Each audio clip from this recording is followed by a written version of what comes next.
Hello everyone, welcome to another Bible Bites video. Glad to have your company. As always, our question for today is, what is a yokefellow? Well, a simple answer is that a yokefellow is a close companion or a co-worker, or in a typically Australian manner, we would say a mate. And the word is only used once in the New Testament in Philippians 4:3.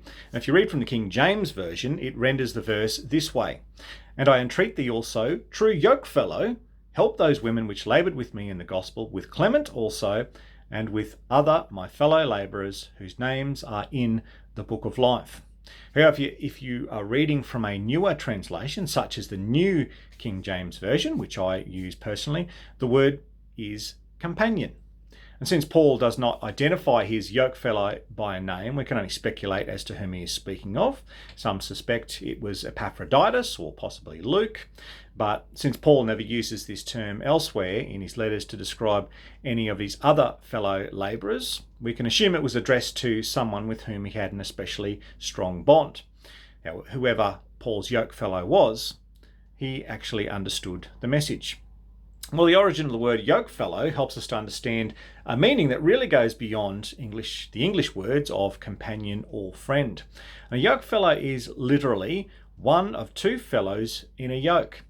And Paul uses the yoke metaphor in 2 Corinthians 6:14 when he warns Christians not to become unequally yoked together with unbelievers. If you know your cultural and biblical history, a yoke was actually a heavy wooden frame that was fastened across the shoulders of two horses or oxen, and it would harness them to a wagon or a plough or a cart, and the animals pushed against the yoke as they moved forward, and that would pull the load behind them. And owners had sought to yoke two animals of similar size and ability so that they would pull evenly. If you had mismatched yoke fellows, it resulted in overwork for the larger animal, which carried the greater proportion of the load. And so yoke fellows struggling against each other also resulted in less work being done. You see, a yoke fellow must be equally matched, and they must equally share the load, working forward together. So this idea of co-labouring and one-mindedness seems to be what Paul meant when he addressed his brother or sister in Philippi as a yokefellow. This was a person who worked to accomplish the apostles' goals in the Philippian church.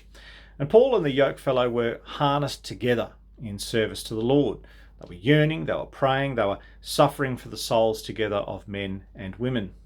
So this person was obviously a very close companion, as most Bibles have it. But a yokefellow would have been a step beyond that. It was a step beyond just a friend or a companion. You see, companions can support us, they can pray for us, they can encourage us, but a true yokefellow, that person is in the trenches with us. A true yokefellow is ready to labour right alongside us. A true yokefellow feels our pain, feels our sufferings, and rejoices when we rejoice, as testified in Romans 12:15. See, this sharing of life goals is one of the reasons that Paul also warns us not to become yokefellows with unbelievers, because we will not be pulling in the same direction. We have different masters and we listen to different voices. That's why the warning is so strong against being unequally yoked with unbelievers.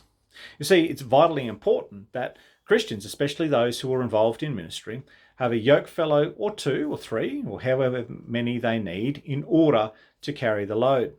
You see, loneliness and burnout are constant threats to those who God has called into his service. But, as Elijah had learned at this point of burnout, he was not alone.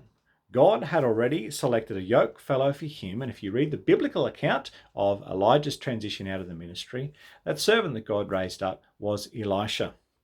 When Jesus sent out the disciples to minister, remember, he didn't send them out alone. He sent them 2 by 2. He sent them with a true yokefellow who could keep each other encouraged and on track. So when we take the time to cultivate deep spiritual friendships with those who understand our calling, we will find that God is going to provide us with true yokefellows along the way to help us pull that load of ministry.